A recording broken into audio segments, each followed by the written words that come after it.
ponto de partida pra subir na vida em São Paulo. Terraço, Itália, Jaraguá, viaduto do Chá.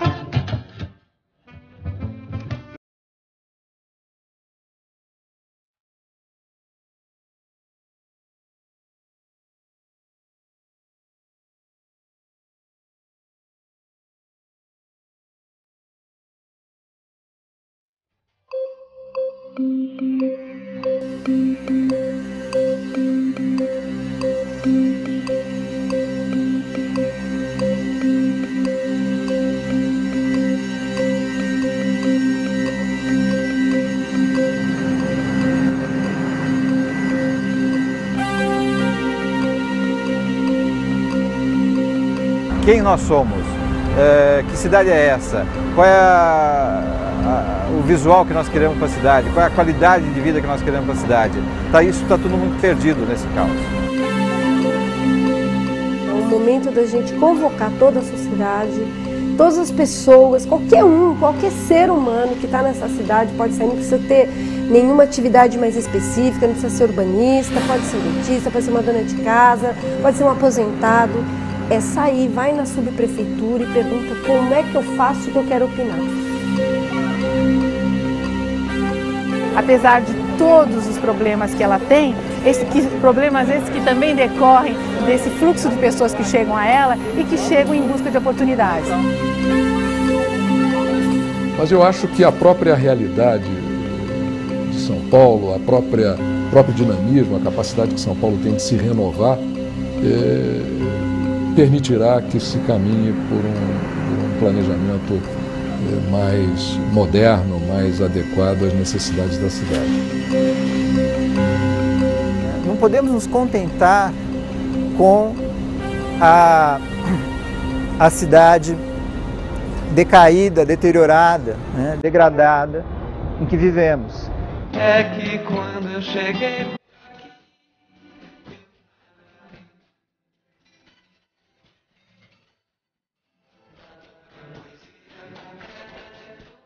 São Paulo é uma cidade que se transforma a cada dia. Uma das poucas no mundo de que se conhece com exatidão o local de sua fundação e a data em que isso ocorreu, 25 de janeiro de 1554. Do povoado formado no entorno do pátio do colégio, a metrópole onde vivem 10.500.000 pessoas, esse organismo vivo surpreende pela maneira como se adapta às necessidades mais imediatas. Hoje, nós temos um quadro internacional em que as cidades ganharam uma nova importância enquanto sedes desse capital financeiro, desse dinheiro globalizado que hoje move o mundo. Para atrair investimentos, para atrair esse capital, para que a cidade saia na frente nessa corrida, marcada por uma grande competitividade, né, entre os diferentes centros urbanos, é preciso que a cidade apresente algumas qualidades.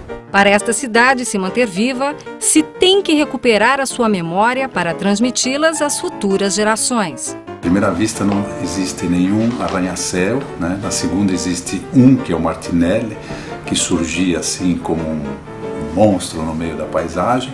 E à terceira vista, 30 anos depois, 20 e poucos anos depois da segunda, o Martinelli submerso no meio de todos os outros arranha-céus, né? Como uma pequena torre e tal, quase sem expressão. No século XIX não havia um centro configurado aqui onde estamos, mas sim a cidade inteira praticamente se limitava a essa colina histórica, né? Com o crescimento e expansão urbana, essa área passou a ser definida enquanto centro, e para isso foram necessárias várias intervenções no sentido de alargar ruas, de alterar o padrão de ocupação, inclusive a fisionomia arquitetônica, com a introdução dos estilos ecléticos, a chamada cidade europeia. Na gestão Antônio Prado, que durou 4 mandatos entre 1899 e 1911, inicia-se a preocupação com a periferia, que concentrava a maior parte de operários que trabalhavam nas linhas férreas ou nas fazendas cafeeiras. Os cortiços na região do centro foram proibidos, pois a ideia era fazer um triângulo para expandir a cidade em torno do centro de São Paulo para a construção de prédios. No governo de Raimundo do Prá, houve a continuação do legado de Antônio Prado. E nesse momento, em 1911, surge um dos engenheiros mais importantes para a história do urbanismo em São Paulo, Vitor Freire, que iria se destacar no gênero de Jorge Tibiriçá, de 1914 a 1919, como secretário de obras, quando, em parceria com o engenheiro Eugênio Guilhem, reiterou suas posições a respeito da necessidade e espaços verdes e a superação dos modelos urbanísticos em bulevares retilíneos.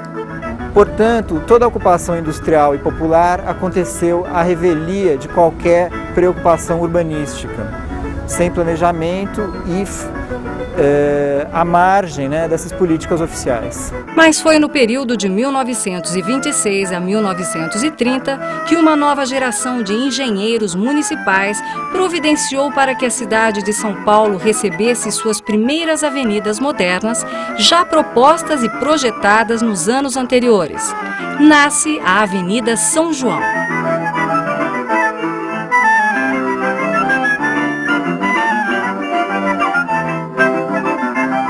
Era preciso também recorrer a esses instrumentos que haviam sido desenvolvidos na Europa, de desapropriação, de zoneamento, de código de obras,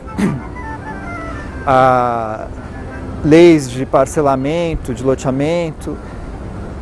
Isso tudo enfrentou resistências muito fortes no momento em que se tratava de intervir sobre a propriedade privada. O Código de Obras, proposto em 1918, que estaria definindo gabaritos bastante limitados aqui na área central, no máximo de 9 pavimentos, ou só 4 em ruas mais estreitas. Isso acabou sendo também derrubado pela Câmara, que permitiu prédios de até 3 vezes a largura da rua, um dos quais, um dos arranha-céus permitidos por essa legislação, aprovada em 1920, é o próprio Martinelli, aqui onde estamos.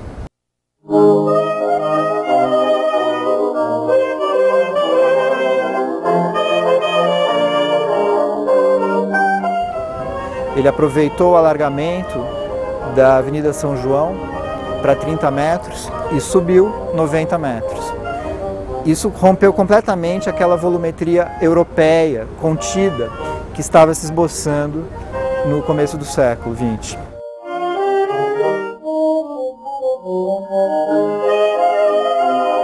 Surgiam os hospitais, mercados, cemitérios, viadutos, escolas, parques, galerias sanitárias e até mesmo os primeiros banheiros públicos foram instalados. A cidade preparava-se para atender a sua nova dimensão, a escala metropolitana. A abertura da Avenida Anhangabaú, atual 9 de Julho, a canalização do Tietê, o prolongamento da Avenida São João, faziam parte das renovações dos padrões de ocupação e vinculava-se a intenções de aproveitamento imobiliário, elementos estruturadores da expansão urbana.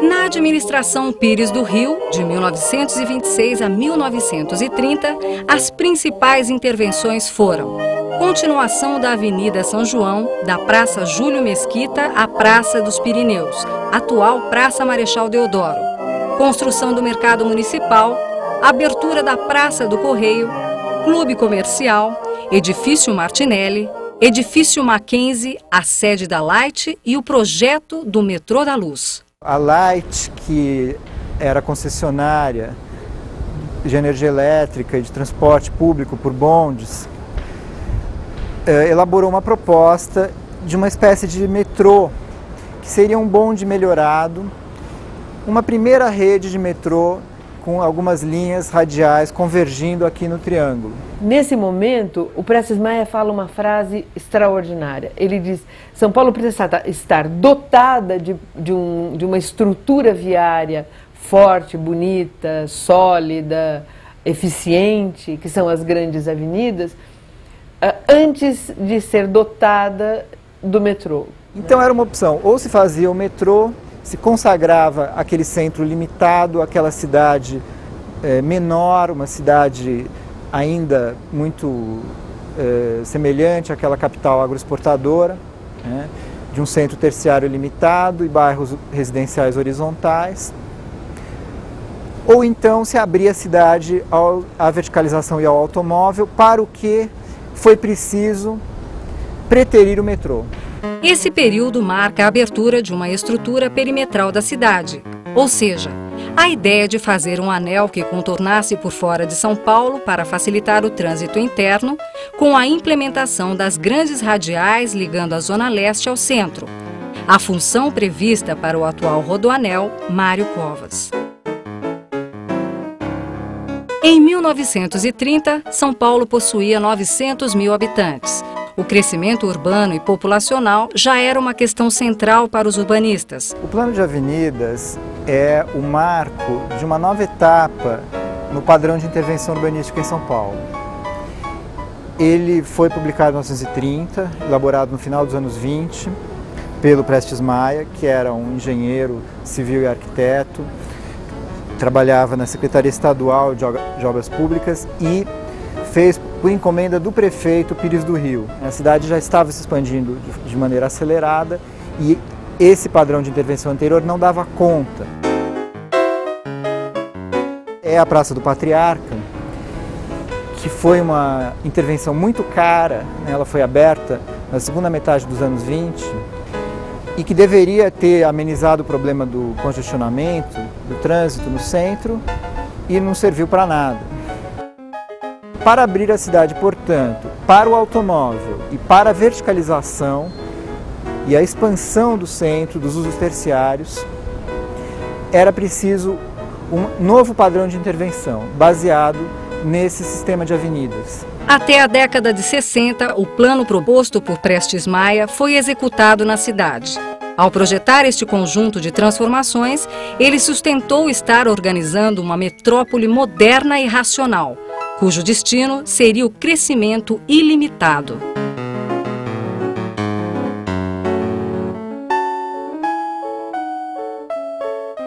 E tem muita história no centro, né? É importante que as pessoas conheçam ela para, de algum jeito, valorizar esse centro, né? E ajudar na valorização dele, não só na valorização, mas também na vitalização. Quer dizer, que ele se torne realmente um espaço em que as pessoas possam circular, as pessoas possam passear tranquilamente, que as pessoas possam se divertir, fazer negócios, né? Em qualquer horário do dia, né? E, sobretudo, tranquilamente.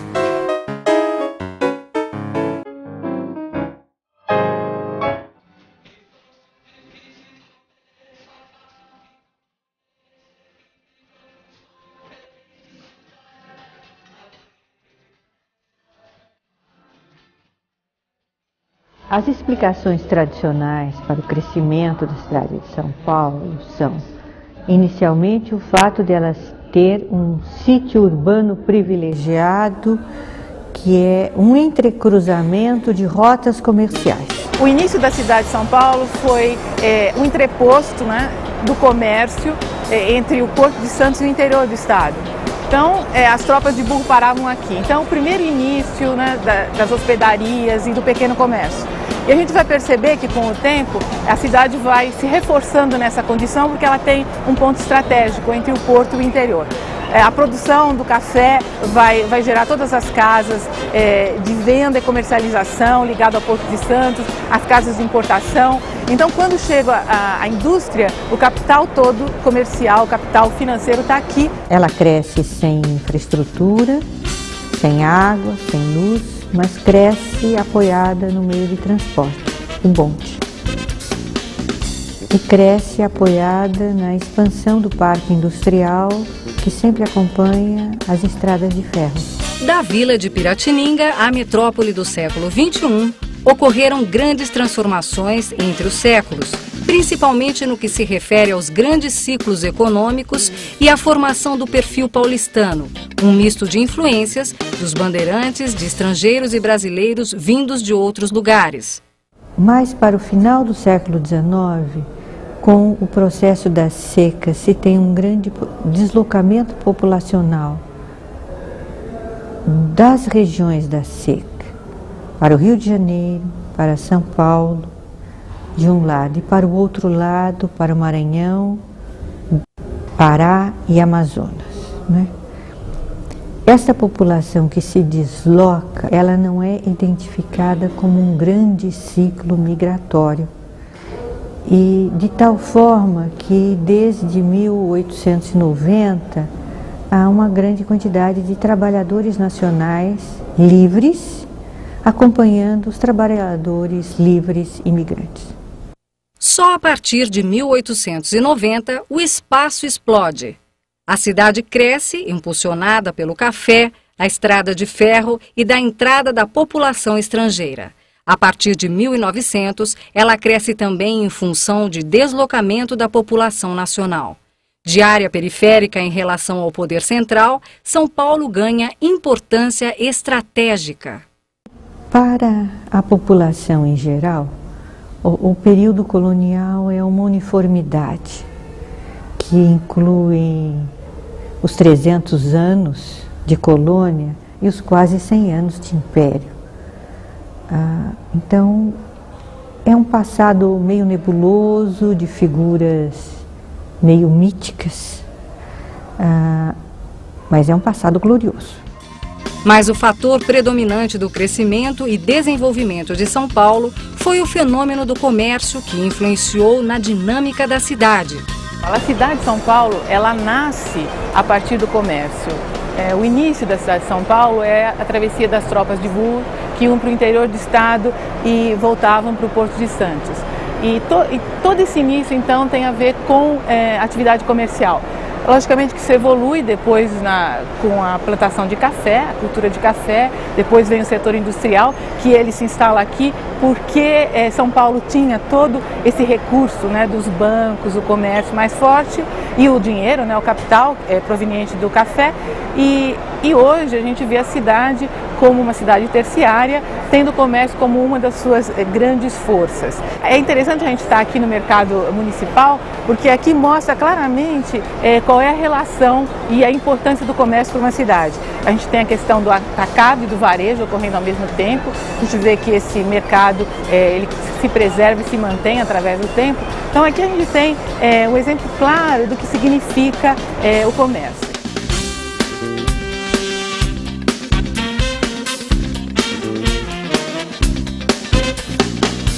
São Paulo ainda é um entreposto de todo o comércio do Brasil. Se a gente sai do mercado depois e entra aí na 25 de março, a gente vai perceber um outro tipo de comércio, mas ainda fortemente relacionado à questão do abastecimento.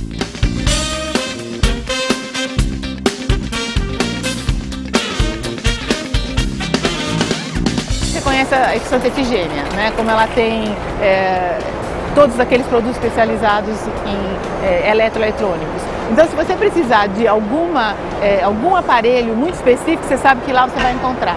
Então, essa junção do comércio, embora muitos comerciantes pensem que eles estão tendo concorrência, não é verdade, porque toda a população chega aqui para comprar fruta.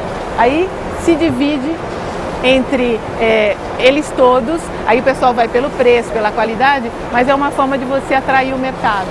É o que costuma se chamar, na administração do varejo, de massa crítica. Você tem uma massa crítica de oferta que atrai o mercado.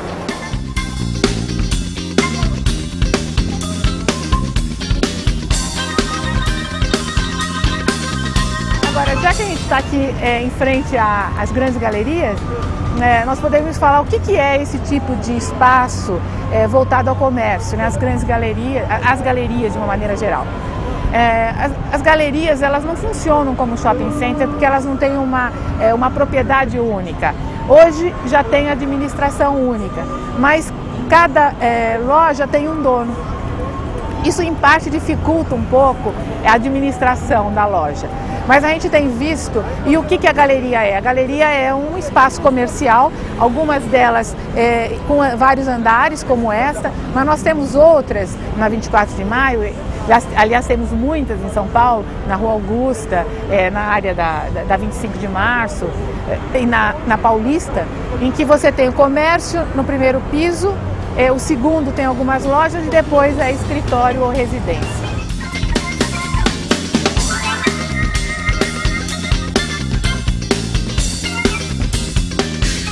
A Grandes Galerias surgiu no final da década de 50 e início da década de 60. Ela foi inaugurada em 1963, num momento em que a cidade estava se transformando, ela estava passando por um momento de transferência das suas atividades comerciais, né? De transferência da sua atividade como mercado. Se a gente for olhar por aqui, todas essas lojas que não pertencem a grandes redes, esse é o que eu chamo de comércio independente, que são os pequenos lojistas. Essa é a grande força do comércio na cidade de São Paulo. Representa um número muito grande de empregos e também gera muita renda. Foram criados entre as ruas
Eu acho que a cidade ela deve sofrer em áreas, por exemplo, degradadas, tipo a Cracolândia, coisas desse tipo, ela pode sofrer áreas de intervenção, algumas áreas até de operação urbana. Hoje você tem a operação urbana centro instalada, onde você redesenha a cidade, você abre mais espaços públicos que ao mesmo tempo valorizam os terrenos e propiciam, né, até com um retorno e ganho para o poder público, de empreendimentos que introduzam novas atividades em espaços qualificados.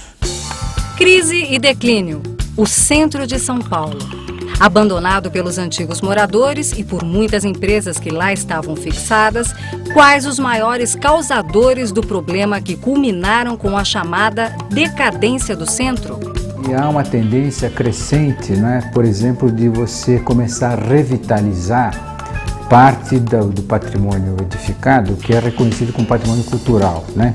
Então você teve o Municipal, você teve o prédio da Light, você teve a Estação Júlio Prestes, teve o DOPS, teve a Estação da Luz, né? Tem até um plano do Monumento Abide no sentido de recuperar toda a área da Luz, revitalizando. Tem a Sé, a Catedral da Sé, que vai transbordar de muito só o seu papel religioso para ter um papel museológico, né? Você tem o Mosteiro de São Bento já revitalizado. Então, todos esses elementos, eles vão criando pontos de atividade na cidade, não restrita a um horário que começa às 8 e fecha às 6h30, que é o problema do centro, por exemplo, né? Onde o centro a partir das 6h30 ele fica desabitado, fica uma zona perigosa. Eu acho que o poder público nunca abandonou a área central, a verdade é essa. Eu acho que se houve um abandono da área central, o abandono veio muito mais do capital privado. Se você pegar os anos 60, nós estávamos aí produzindo uma porção de elementos novos na área central. Na década de 70, o metrô, ao se instalar o metrô na cidade de São Paulo, ele escolhe a área central para ser o ponto do cruzamento das suas linhas, né? A primeira linha e a segunda linha vão se cruzar na Praça da Sé.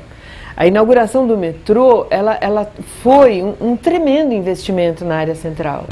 O apogeu do desenvolvimento do centro paulistano aconteceu nos anos 50, quando a cidade crescia e se estruturava preocupada em garantir a vida comunitária no espaço urbano. E eu vou demarcar, tenho alguma arbitrariedade nisso, a década de 50 como apogeu da área central.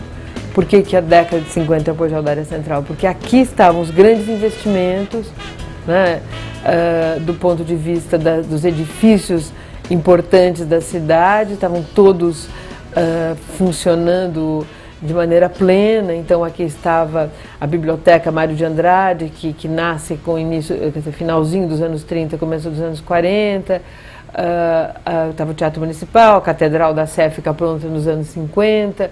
Quer dizer, os anos 50, o centro ele tinha uma presença importante dos seus grandes emblemas de funcionalidade estavam na área central, o edifício dos Correios, quer dizer, tudo aquilo que contava na cidade tinha esse centro importante, bem demarcado.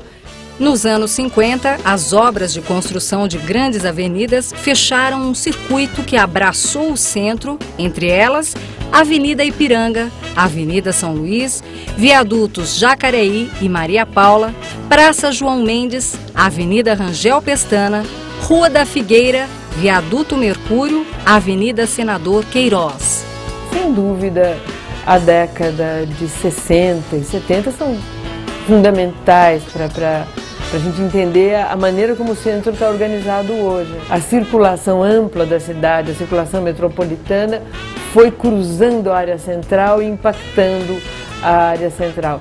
O Y, né, que foi o grande projeto que o plano de avenida propõe, criando a 9 de julho, a 23 de maio e conectando, né, com a perna central do Y, conectando com Anhangabaú, cria também uma situação nova de saída da área central. A Avenida Paulista, então, ganha uma feição nova, então ela deixa de ser aquela avenida de residências extremamente luxuosas, etc., dos fazendeiros de café, para se tornar, então, uma avenida com uma nova função, que, de certa forma, roubada da área central. E eu acho super bonito a gente imaginar que na década de 50, enquanto se jogava uma certa presença ainda do capital imobiliário na área central, produzindo uma arquitetura de vanguarda, importante como é o Copan, nasce uma arquitetura nova, de grande porte na Avenida Paulista, que é o Conjunto Nacional. Essas mudanças acabaram contribuindo para o desencadeamento da decadência das áreas urbanas centrais. os centros dos bairros se organizam, né? Então a área central fica uma espécie de grande matriarca, né? De uma família grande de centros que se organizam. A Moca vai reforçar a sua pequena centralidade, a Vila Mariana, Pinheiros, todos os bairros ganham importância, tem uma descentralização de alguns serviços. Mas enquanto isso acontecia, o crescimento dos bairros se deu de forma precária, sem planejamento e sem infraestrutura. Como se fosse tudo provisório na periferia, formando-se um desequilíbrio, com grandes zonas só de emprego e outras só de habitação. Do povo oprimido nas filas, nas vilas, favelas. Esse processo faz com que a cidade permaneça o tempo todo inacabada, né? Uma vez que esses loteamentos não têm infraestrutura, não tem água, não tem esgoto, não tem pavimentação e aos poucos, ao longo do tempo, vão obtendo essas benfeitorias através de um processo de reivindicação ao poder público. Vai se estabelecendo um laço entre essas sociedades, principalmente a chamada Sociedade de Amigos de Bairro, e o poder público, através do qual, então, com a pressão dessas associações de moradores, o poder público vai gradativamente estendendo as redes de infraestrutura. Por nunca ter havido um plano de habitação popular, não é?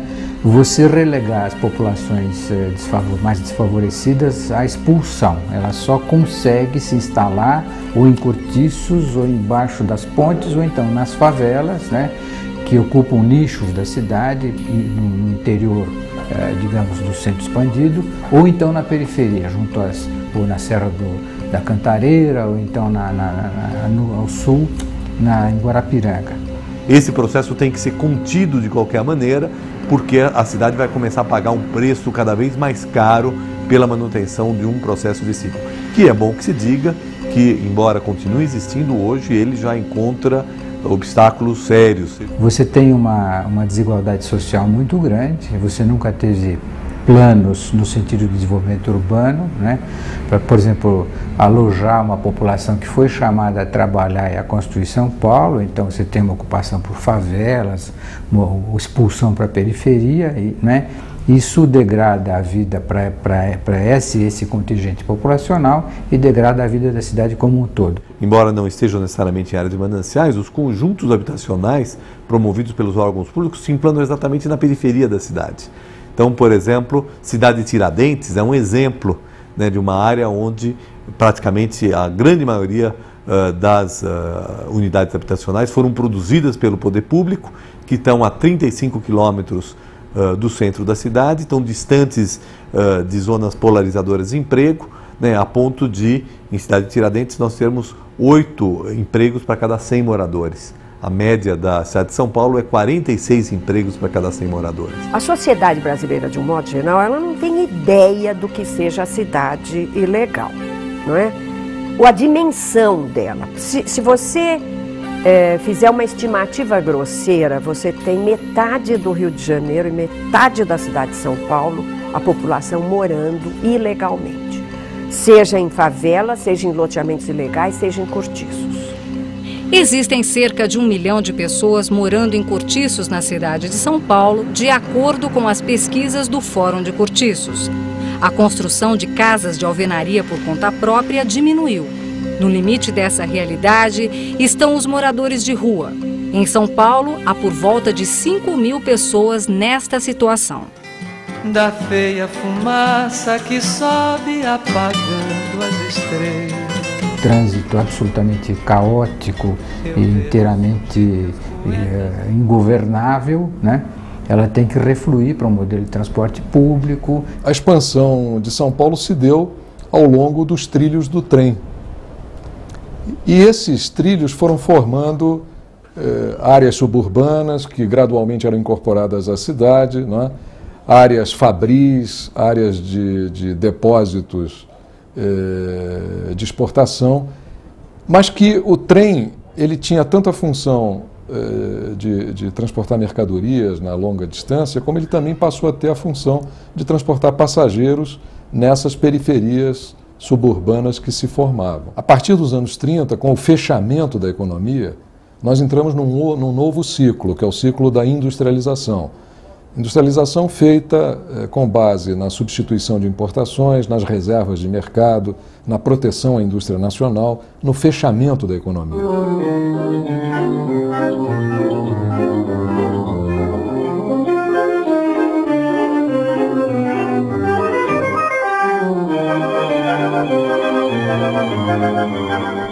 São Paulo foi pioneiro no planejamento de transportes, como o metrô. A implantação do metrô foi muito mais lenta do que se esperava. No primeiro momento, a ideia seria o metrô chegar no ano 2000, né, com 200 quilômetros de metrô. Nós chegamos ao ano 2000, ao final dos anos 90, né, com 46 quilômetros de metrô. É absolutamente irrisório, né, para a dimensão da cidade. Então, hoje, o grande desafio que nós temos é de um planejamento que possa ser abrangente em termos de disciplinas necessárias ao entendimento e à definição de estratégias da cidade, como também um planejamento que seja capaz de integrar setores. Ou seja, transporte, saneamento, habitação, saúde pública, não é? Cultura, educação, lazer, são setores que não podem ser tratados de forma estanque ou compartimentada. Eles também têm que ser vistos de uma forma mais integral.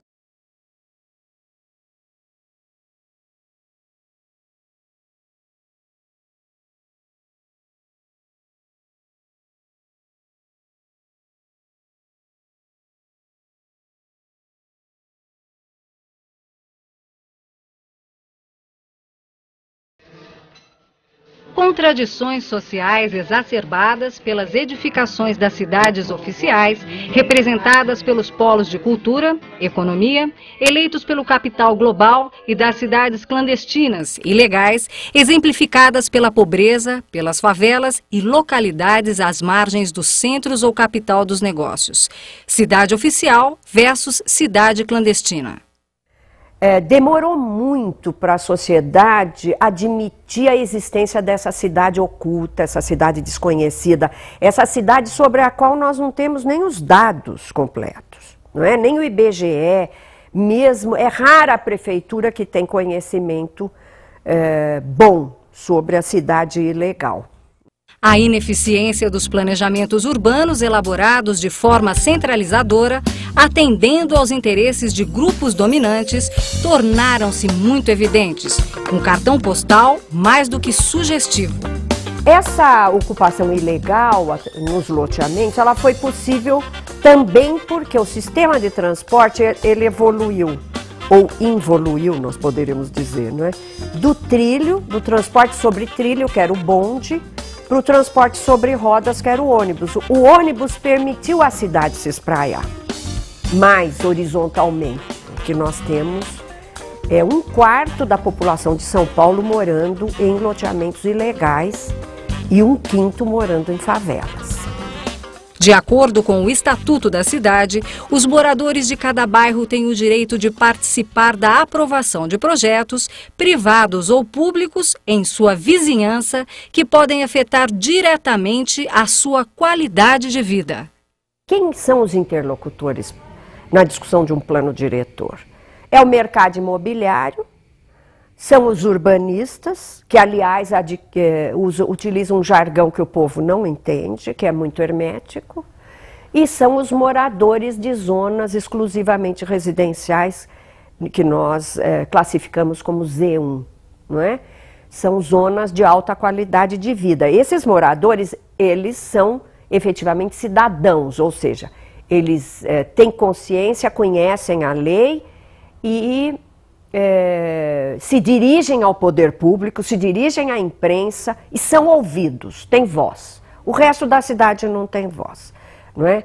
E a legislação urbanística, ela é muito hermética, muito complexa, de difícil entendimento por parte Eu diria de 90% da população.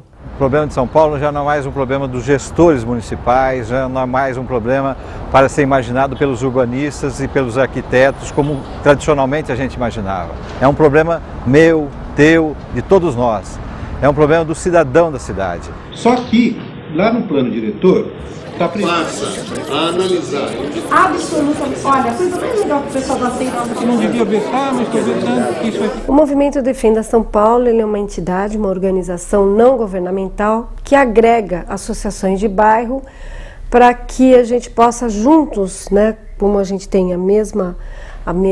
são as mesmas brigas, a nossa meta é a mesma, nós temos assim juntos um poder maior de grito, né? Acho que as nossas lutas são mais ouvidas quando a gente está em conjunto. Todo mundo mexe sua palavra. Nós estamos literalmente no ninho de cobra criada, cobra cascavel. Porque a cidade é feita por moradores, por cidadãos. E é o espaço, o habitat do cidadão deve ser definido pelos próprios cidadãos. A participação da comunidade é fundamental para que haja qualquer sentido na questão da justiça social. Os direitos dos moradores, na verdade, ele já nasceu com a Constituição Federal de uma forma muito mais explícita, né? Já no capítulo de política urbana da Constituição Federal, aquela de 88, o planejamento da cidade já tinha que nascer em parceria com a sociedade e com os moradores. Isso é com esse princípio de democracia. Quanto às associações de bairro, questão sine qua non. Eles não têm obrigação de ficarem com isso aberto. Essas sociedades vão ter que não só os veículos, os ônibus. Porque a cidade é construída para a população. Na zona oeste de São Paulo, onde predominam os condomínios fechados, um dos melhores exemplos de Ed City, cidade de contorno, onde os moradores encontram tudo o que precisam sem a necessidade de se deslocarem para outros lugares. Em São Paulo, talvez é o que a gente tenha mais próximo, seja realmente aqui em Alphaville, esse conceito de que você tem a possibilidade de estar morando e bem, e próximo de um lugar de trabalho em que você vai estar fugindo assim do trânsito, das grandes confusões, há uma gestão dessa cidade aqui, vamos chamar aqui, isso aqui já de uma cidade dentro da outra, uma gestão dos próprios moradores, uma preocupação coletiva com a preservação do ambiente e dos recursos naturais. Então, me parece uma saída razoável para cada vez mais as nossas cidades estarem pensando a reprodução desse tipo de modelo.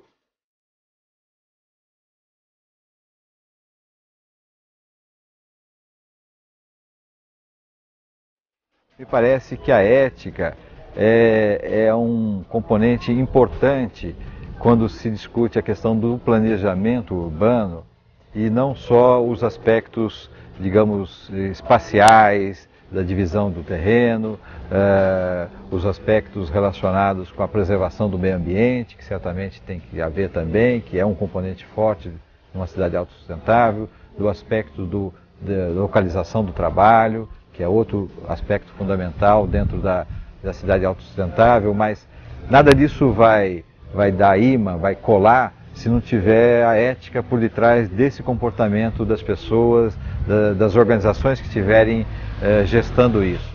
Não custa nada lembrar que este planejamento foi importado dos países tidos como de primeiro mundo. Inaugurou, portanto, uma modernização incompleta, excludente e em contradição com o perfil, os problemas e infraestruturas de nossas cidades. Outra alternativa para tornar o planejamento urbano menos elitista é a Lei de Responsabilidade Social, também chamada de Estatuto da Cidade.